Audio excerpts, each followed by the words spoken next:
தினம் ஒரு மூலிகை வரிசையில் இன்றைக்கி நாம் பார்க்கக்கூடிய மூலிகை என்ன அப்படின்னு பார்த்திங்க அப்படின்னா, இப்போ நம்ம மாமரத்துக்கிட்டே இருக்கோம். மாம்பழம் முக்கணிகளில் ஒன்று. அதாவது மா, பழ, வாழை இந்த முக்கணிகளில் பார்த்திங்க அப்படின்னா, இப்போ நாம் இருக்கிறது இந்த செடிக்கிட்டே இருக்கோம். இதிலேருந்து ஒரு மருத்துவ குறிப்பு உங்களுக்கு நான் என்ன சொல்ல போகிறேன் அப்படின்னா, பெண்களுக்கு வரக்கூடிய அந்த பெரும்பாடுன்னு சொல்லக்கூடியது. அதாவது உதிரப்போக்கு இருக்கும் அவங்களுக்கு. எப்போ பார்த்தாலும் உதிரம் போய்கிட்டே இருக்கும்.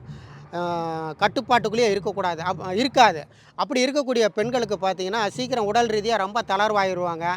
அந்த ரொம்ப ஒரு சோகையாக இருப்பாங்க. ரத்த சோகைன்னு சொல்லக்கூடிய விஷயத்தால் பாதிக்கப்பட்டுடுவாங்க. அப்படி இருக்கக்கூடிய பெண்களுக்கு நாம் மாம்பழம் சாப்பிட்டுட்டு கீழே போடுறோம் பார்த்திங்களா கொட்டை, அந்த கொட்டையை காய வச்சு உடச்சிங்கன்னா உள்ளே ஒரு பருப்பு இருக்கும். அந்த பருப்பு அதை சுத்தம் பண்ணி இடித்து பவுடர் பண்ணிக்குவாங்க. அந்த பவுடர் பண்ணினதை டெய்லி காலையில் சாயந்தரம் 2 நேரமும் வெறும் வயிற்றில் ஒரு 1/2 டீஸ்பூன் அளவுக்கு சுடுதண்ணியில் கலந்து குடிச்சிட்டு வாங்க, அல்லது மோரில் கலந்து குடிங்க. நிச்சயமாக பெண்களுக்கு இந்த கட்டுக்கடங்காமல் போகக்கூடிய உதிரப்போக்கு, அதாவது பெரும்பாடுன்னு சொல்லக்கூடிய விஷயம் நிச்சயமாக 100% சரியாகும்.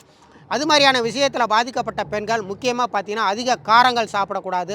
பச்சை மிளகாய், கோழிக்கறி கண்டிப்பாக சாப்பிடவே கூடாது. இந்த உணவு முறை பத்தியத்தோட இந்த மாங்கொட்டை பருப்பை சாப்பிடுங்க.